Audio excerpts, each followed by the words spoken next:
Hello again, and welcome to another episode of Hornets Daily, presented by FanArc, your one-stop shop for all things Charlotte Hornets. I'm Vance Ballard, but friends like you call me VB, and I'll be bringing you up to date on all the buzz around Charlotte.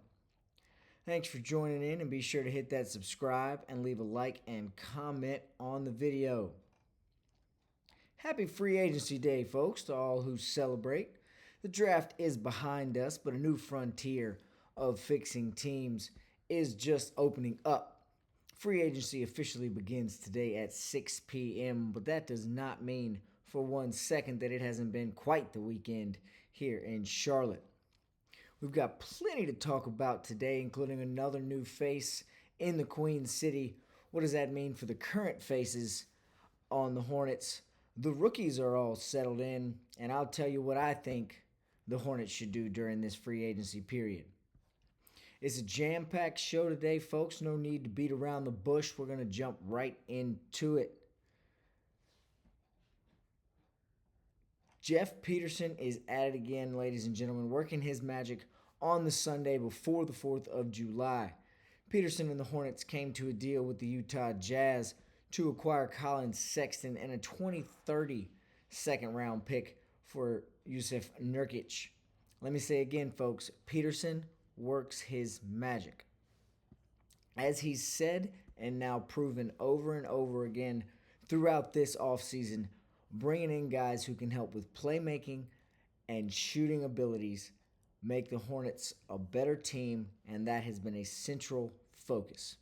This move proves again how serious Charlotte is just about those things and that central focus.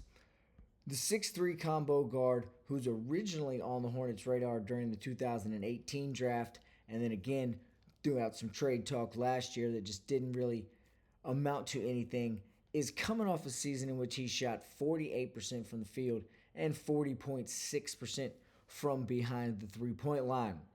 These numbers led to an average of 18.4 points per game, and he added 4.2 assists to go along with it. Those numbers are almost exactly reflective of his career averages, so pretty much right on brand. We know what we're going to get from Colin Sexton. He comes in a proven veteran in the league now. This will be his 7th year. The assist per game average did average about 0.5, a half an assist more per game last year out in Utah. So that is an uptick there. Again, another thing Jeff Peterson has hit on: playmaking, passing ability, smart, high IQ guys. Not a lot of turnovers. That's something Sexton brings in abundance here. But the acquisition of Sexton, it does more than just prove that Charlotte's serious about shooting, scoring, all of that. It potentially answers a major question we've had here, and that's been about the backup point guard position. Sexton, no doubt, provides elite ball handling and passing ability, as I was just hitting on. Mixed all that with the skills of a combo guard at 6'3". He does play a little more undersized at the combo guard position, but we do know he is quite a good fit there when you use the term combo guard. He absolutely is that. The Hornets were desperate need of a backup point guard, and this move solidifies that position going forwards with a proven, again, 7-year veteran in the league, someone who has come in with an established game, and we know what we're going to get off the bench and alongside Melo if he's playing in that role as well some throughout the season. While addressing the backup one has clearly been done, I don't for 1 second believe it was the loudest message sent by the front office with this move. Nurkic is coming off a season where we know here in Charlotte he averaged 9 points, almost 9 points a game, 9 rebounds, shot 32% from beyond the arc, a fine season, and the Hornets were better with him on the floor than they were with him off of it. That was not a question. That was proven numbers-wise, and again, if you were watching, that was something that was obvious to everyone. So it wouldn't have been a surprise at all to see him be trotted out there to start the season next year in some capacity in a Hornets uniform. But all of those things add up to why I think this was the biggest statement made by the front office in this trade. It shows that for now, at least for the time being, the front office has a deep level of trust in Diabate and second-round pick Ryan Kalkbrenner. Now, I'm not sitting here saying that the Hornets won't make another move. In fact, I'm pretty confident that and hopeful that they will go out and try and acquire another piece at the center position.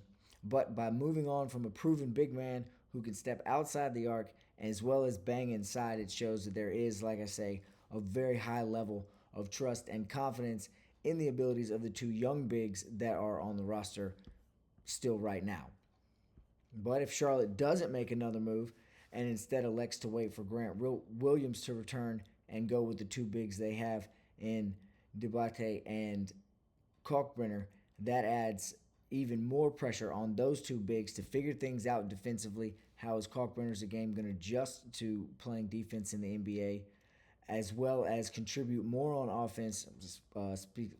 Debate specifically there, as he needs to kind of have an uptick if he's going to be a central piece in the paint for the Hornets. That pressure increases drastically on both of those players.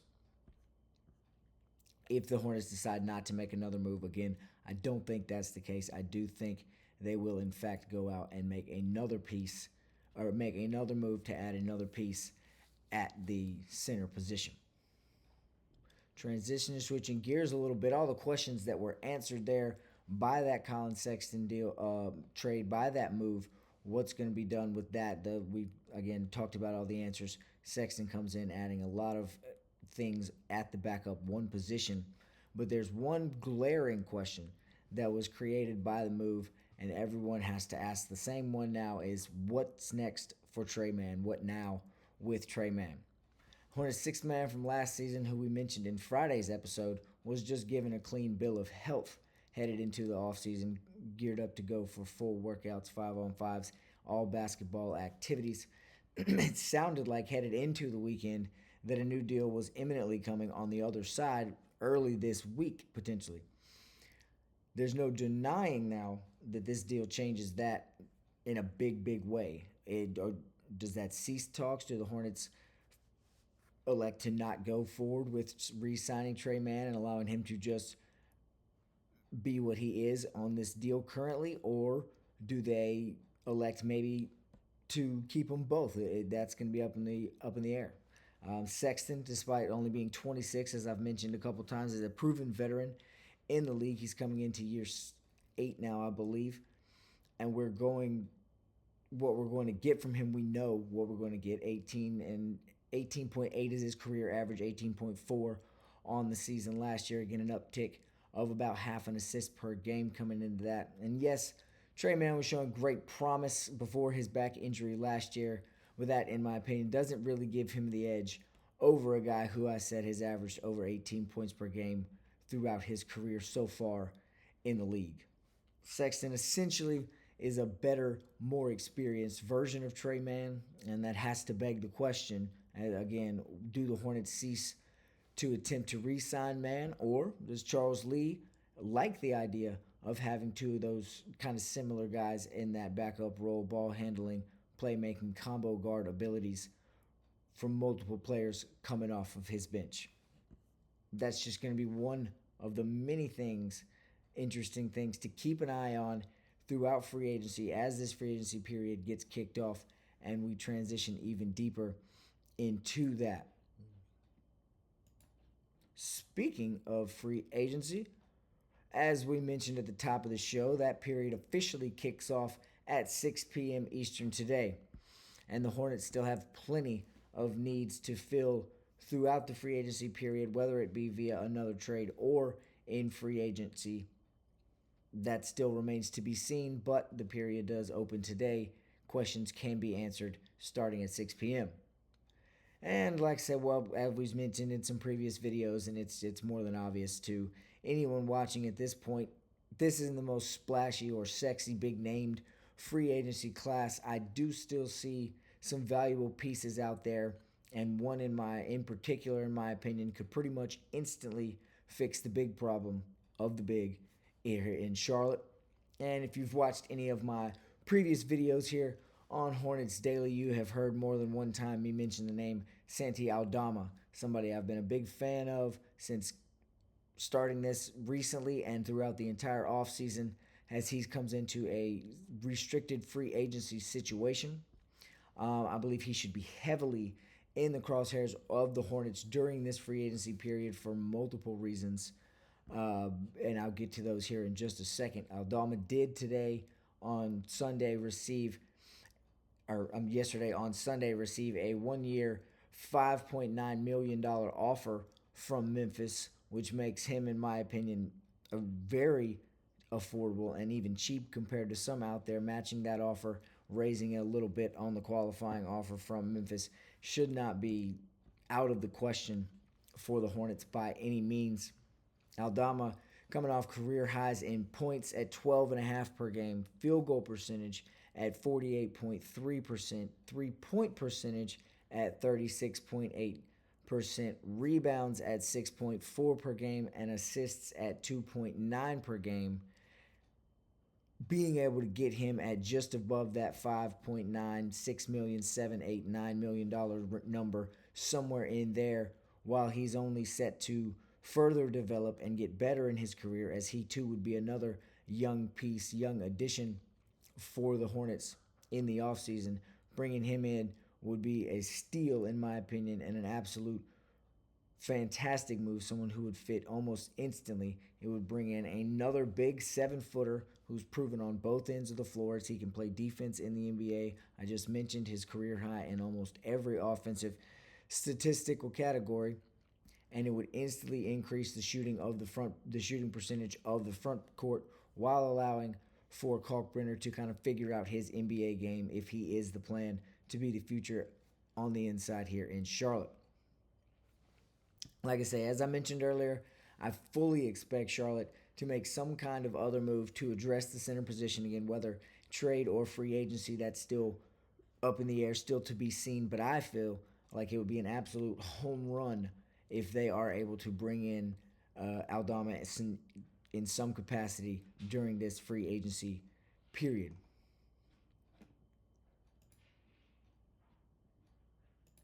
And folks, we'll begin to wrap things up today by switching back to players we know are going to be in a Hornets uniform come the start of next season. The rookies of the 2025 class held their introductory press conference on Friday, and all 4 of the new guys spoke to the media and answered their questions. One of my biggest takeaways personally from this press conference was just how quickly Jeff Peterson, in his opening message, mentioned IQ, versatility, and competitiveness. Again, words and phrases and terms we've heard all throughout the pre-draft process, all throughout the offseason, leading into the summer, and just how clear it was in all of the players' answers to multiple questions, not just one in particular, that he had hammered those points and phrases and points of emphasis into the players in their pre-draft meetings, workouts, whatever it may have been. They were very almost instantly in tune with what Peterson and Charles Lee and the rest of the Hornets and the front office was trying to do with this draft class and going forwards, reshaping the culture here in Charlotte. If you've watched the press conference, like I'm sure many of us have, you have seen the Leah McNeely talking about coming from UConn, being coached by a tough coach, Danny Hurley, and then giving a quick glance down to the end of the table, a little smirk over at Charles Lee, kind of some fun back and forth there. And while it was just that, and it was McNeely who made the comment, it's easily arguable that the other 3 could have said the same thing. They could have done the same little funny look, making the same kind of jokes, all of which are coming from schools or teams where they either have an old school coach or a coach with an old school mentality, speaking more towards John Shire with the mentality.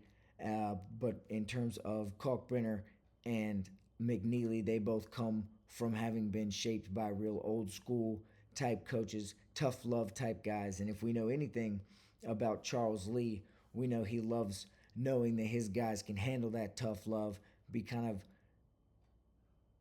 firm with them, coach them a little more on their back, and kind of get the best out of them the way that Charles Lee prefers to do so. He knows that each of these rookies can come in and handle that right off the bat from him in the summer. And speaking of Lee, he too took his turn to praise the front office, saying they stayed true to their process and our team needs throughout the draft, as well as going on to rave about the competitiveness. Again, there's that word. He mentioned it as well, of the rookies, the high IQ and the playmaking ability of each player on the stage with him. So since the dust is settled and the final weekend before free agency is past, I feel nervously optimistic here, folks. It feels like the Hornets are doing all the right things, saying all the right things, making all the right moves. There's still some to be made, and I personally am terrified to let myself. I'm scared to open all the way up here. But Jeff Peterson and company, they continue to try and change that. They continue to work at me and try to get me back in and opened all the way up, fully optimistic, no longer nervously each and every day.